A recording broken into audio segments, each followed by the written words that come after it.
باشه دیگه. آدم کلافه میشه. من که خود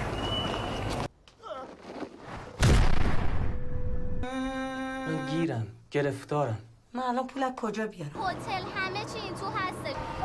خب اونجا کار پیدا میکنی. اصلا منم بعد از اورا میرم سر کار.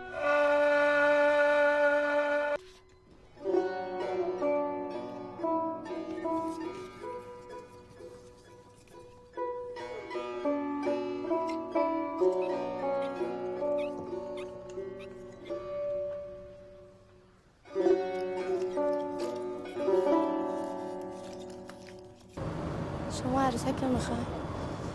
میگم با اجازه کی داری اینجا کار میکنی؟ مدرسه نمیای دیگه؟ نمیدونم.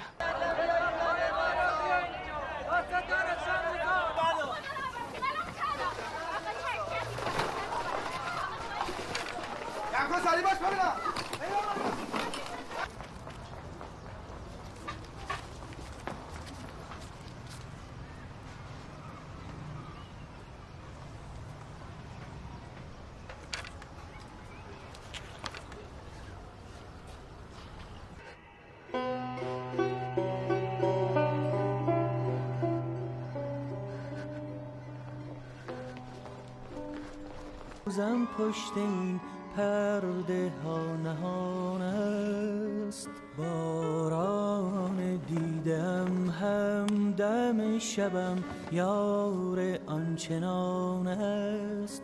جان می لرزد که ای وای اگر دلم دیگر بر نگردد. ما هم به زیر خاک و دلم در این ظلمت زمانه.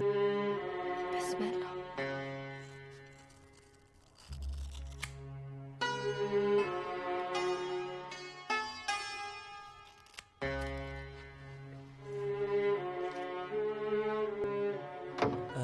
از غصه ام آگاهی